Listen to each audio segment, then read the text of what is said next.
आंबा पिकितो, रस गळितो, कोकणचा राजा झिम्मा खेळितो.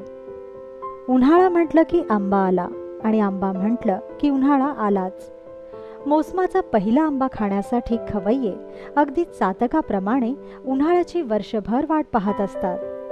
उन्हाळ्याच्या सुट्ट्यांमध्ये जसं भरपूर खेळण्याचा आनंद लुटला जातो, तसंच भरपूर आंबे खाण्याचीही मजा घेतली जाते. लहानपणी अक्षय तृतीयेच्या दिवशी आंबा पूजण्यापेक्षा तो आंबा कधी खायला मिळेल याकडे सर्वांचं लक्ष असायचं. जसं पहिलं प्रेम, जसा पहिला पाऊस, तसाच पहिला आंबा. याचा गोडवा अवीट असतो. घरातील सर्व मंडळींना आंब्याचा स्वर्गीय स्वाद मिळण्यासाठी खास करून बनवला जातो रसाळ आमरस. त्याबरोबर ओघाने आलेल्या पुऱ्या आणि कुसकुशीत कुरडया. उन्हाळ्याचा हा खास बेत आम्ही घेऊन आलोय तुमच्यासाठी. खरं तर आमरसात शिकण्यासाठी आणि शिकवण्यासाठी काहीही नाही. हा एक अनुभव आहे जो प्रत्येक मराठी मनाने घेतलेला आहे. हाच अनुभव एक गोड आठवण म्हणून आम्ही तुमच्यासोबत शेअर करतोय. लहानपणीच्या जुन्या आठवणी ताज्या करण्यासाठी आज आपण बनवणार आहोत आमरस. त्यासाठी आपल्याला लागेल आंबे, शक्यतो हापूस आंबा, 1 कप साखर, 3 ते 4 हिरवी वेलची, 3 ते 4 काळी मिरी, अर्ध जायफळ, 1 चमचा दूध आणि केसराचे काही पराग.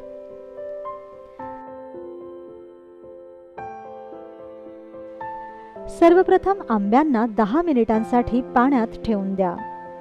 असं म्हणतात की आंबा खूप गरम असतो, त्यामुळे पाण्यात ठेवला की त्याचा उष्मा निघतो.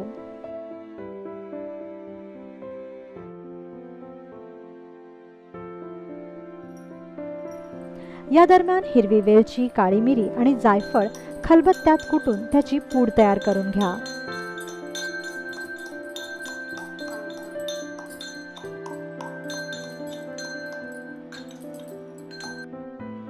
आता पाण्यात ठेवलेले आंबे अशा तऱ्हेने दाबून घ्या. असं केल्याने आंबे पिळणं सोपं होतं. यानंतर आंब्याचं तोंड उघडून घ्या. रसासाठी घेतलेले सर्वच आंबे असे दाबून घ्या.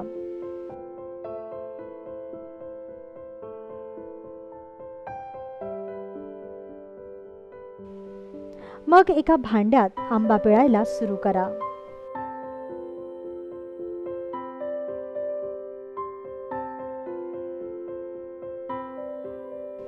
आंब्याला हळूहळू हाताने दाबून याचा रस काढायला सुरुवात करा. आंब्याची सालही चांगली पिळून घ्या. हल्ली आमरस मिक्सरमध्ये करण्याचं फॅड आहे, पण मिक्सरमध्ये तयार होणारा आमरस नसून तो मँगो ज्यूस असतो. हाताने दाबून पिळून बनवल्या जाणाऱ्या आमरसालाच खऱ्या अर्थाने आमरस म्हटलं जातं आणि आमरस बनवण्याची हीच पारंपरिक विधी आहे. त्यामुळे आम्ही आवर्जून रस काढण्याची हीच जुनी रीत दाखवत आहोत. आता सर्व आंबे पिळून झाले की मग यातील कोय वेगळे करून घ्या.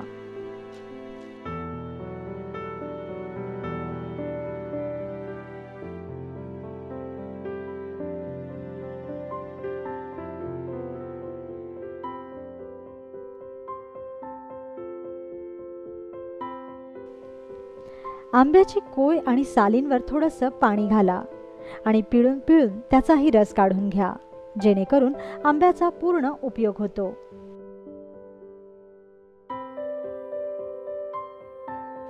यानंतर हा रस आंब्याच्या रसात मिक्स करा आणि चमच्याने किंवा हाताने गुठळ्या फोडून घ्या. चमच्याने घोटून हा रस एकजीव करा. आता यात साखर घाला आणि आपण तयार केलेली पूड घाला.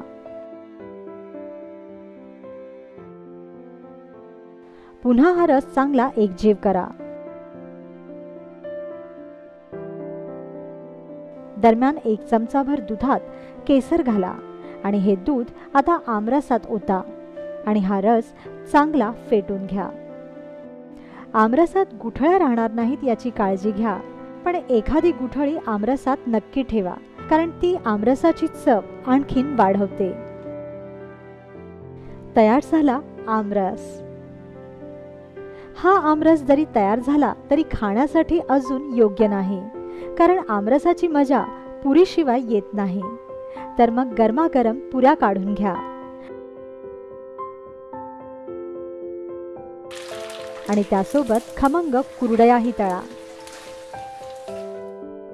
आता पुऱ्या आणि कुरडयांसोबत सजवा आमरसाची ही थाळी. अशा पारंपरिक पद्धतीनेच यंदाच्या उन्हाळ्यात घ्या आंब्याचा स्वर्गीय स्वाद.